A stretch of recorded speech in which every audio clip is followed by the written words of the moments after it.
What's up, what's up, what's up, what's up, what's up out there in webland? You know what I mean? This is your show right now.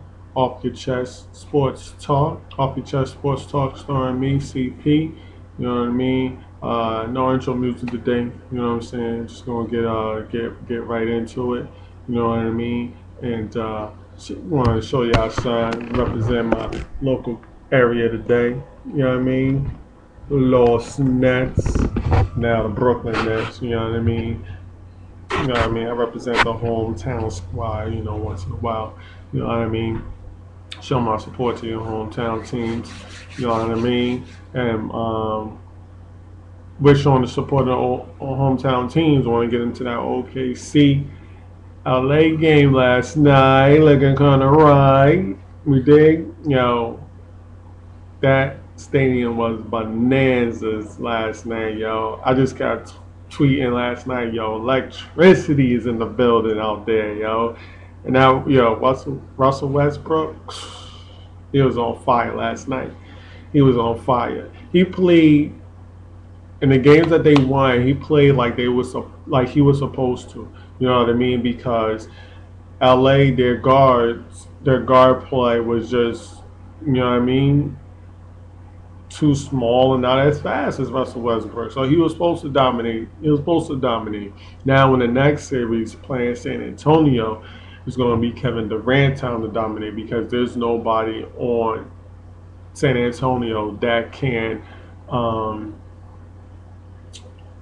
you know what I mean, that can stick to Kevin Durant. There's nobody on the San Antonio Spurs that can stick Kevin Durant. So it's going to be Kevin Durant time in the next series to dominate because Westbrook he gonna have a lot of trouble with Parker. You know what I mean? So in this series, because Meta World Peace was on Kevin Durant, Meta World Peace is a good defender. You know what I mean? And Russell Westbrook, they had nobody to guard him or whatever. It was Russell Westbrook time to shine. Now in the next series, it's going to be Kevin Durant's time because they don't have anybody to stick Kevin Durant. I mean, they're not going to stick Tim Duncan on Kevin Durant because then who's going to stick Ibaka and Perkins? You know what I'm saying? They're gonna have to bring in Splinter and some other dude that's going to be like that. But I don't think they're going to do that.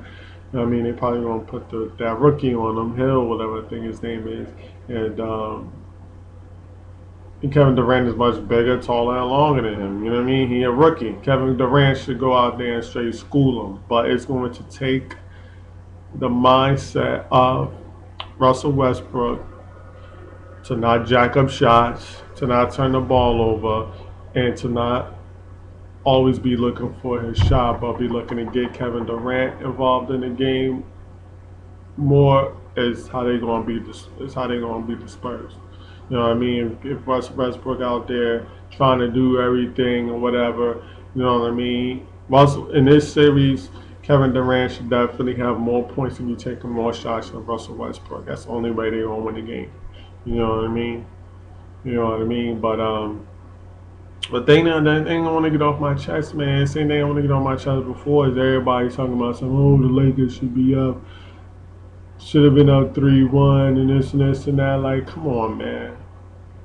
How it went down in this series. It don't matter what the Lakers did. They couldn't shake off Oklahoma City Thunder. Even though in games 2 and games 4 the Lakers played good, they played to their game and this and that. Um, they couldn't shake them.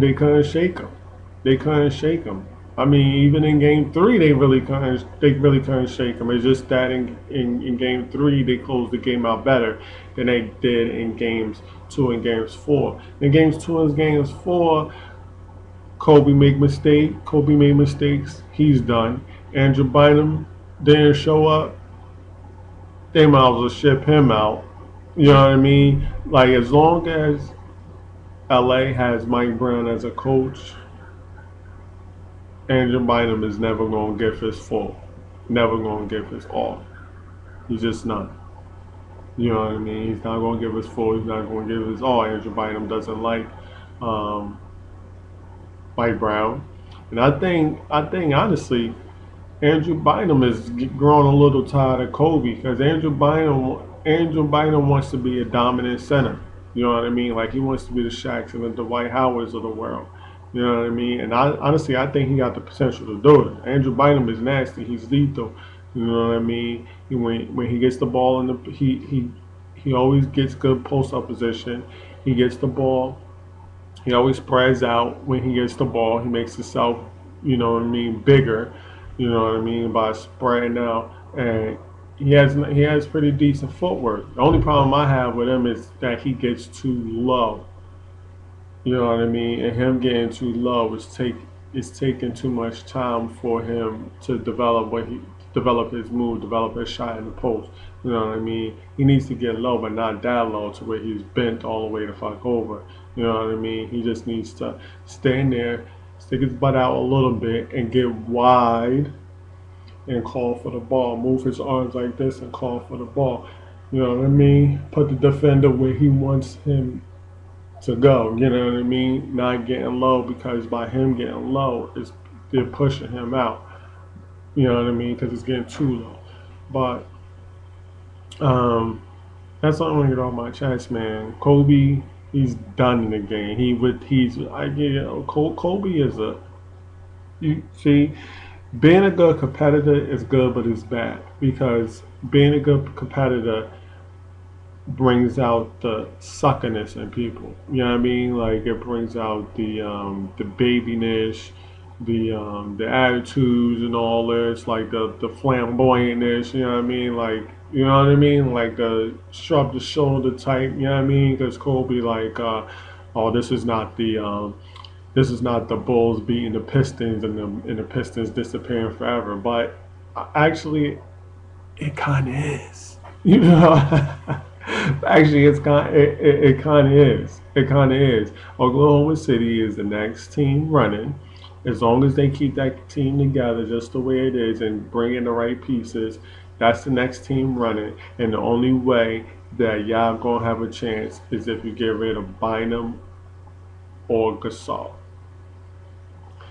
Just like they was making some good points today in all the sports shows is that you could take away Bynum. I mean, you could take away Gasol and get some better pieces for Gasol. You know what I mean? Get some better pieces for Gasol, some athletic, some young athletic talent, or you could just swap Bynum for Dwight Howard. Simple as that. Swap Bynum for Dwight Howard. But the thing is that you still gonna have the problem with Gasol and Howard. You know what I mean? But the thing is that either if they swap Bynum for Howard, they're still gonna have to get rid of Gasol because Gasol is not gonna fit. You know what I mean? They're not gonna fit on the court together. But the thing is that my theory is that they should have had one of them coming. They should have had one of them coming off the bench. Honestly, they should have had Gasol coming off the mother effing bench. You dig? Have Gasol coming off the bench. You know what I mean? Have Gasol as your backup center, because you really don't have no backup center. Just like the Chicago Bulls, they have Noah, then they have Yasik, whatever the hell, however you spell his name, say his damn name. You know what I mean? In Orlando, they had Dwight Howard, then they had Gortat coming in. You know what I mean? Like you can't have both your centers playing on the floor at the same time. You can't have both your centers playing on the floor at the same time. You know what I mean? Gasol is a center. It's not a power forward. He ain't no small forward. He's 7 feet tall. Unless he got game like Dirk, he need to be on the block. You feel me? He need to be on the block. And that's the thing. That's the reason why the Lakers won those 2 championships is because Phil Jackson knew that. Phil Jackson knew that. And Bynum was getting less minutes, and he wasn't. You know what I mean? He didn't start all of this to this year with Mike Brown. He wasn't doing all that with Phil Jackson. Phil Jackson wasn't having it. Bynum and Gasol might have started like the first 5 minutes or whatever, but after, you know what I mean? Like, come on, man. Gasol, but Bynum was coming off the bench, especially when he was coming back from being hurt. Now all that was working. All it was working. The reason why it didn't work the last year when Phil Jackson was there, because you know what I mean, because Bynum started getting better, so he had to grant Bynum some more minutes. But then that's when Powell started to take a little dip. You know what I mean? But have Gasol coming off the bench. First quarter, play Andrew Bynum. Get Andrew Bynum engaged in the game. Get him all the touches he wants. Bang on him. Bang. You know what I mean? Then bring Gasol in the game. Gasol ain't worried about with all them touches and all that. Get Gasol in the game. He just worried about finesse, passing, getting a finesse, getting his shot, giving it to him in the right spot. Bang. Now you got both your centers engaged in the game. And typically really at the same time. You know what I mean? Then give the other one rest. Bring Bynum in. Let Bynum bang out the third quarter, bang. Then in the third quarter, let them play for like a minute or two together. You know what I mean? And then take Bynum out. Keep Gasol in there, let Gasol bang. Bang. Fourth quarter. Fourth quarter, you keep Gasol in the game for a little bit. Bring Bynum in. Let Bynum come in there and close the deal. You know what I mean? You know what I mean? And bring Gasol back in to finesse the game. Keep their legs fresh.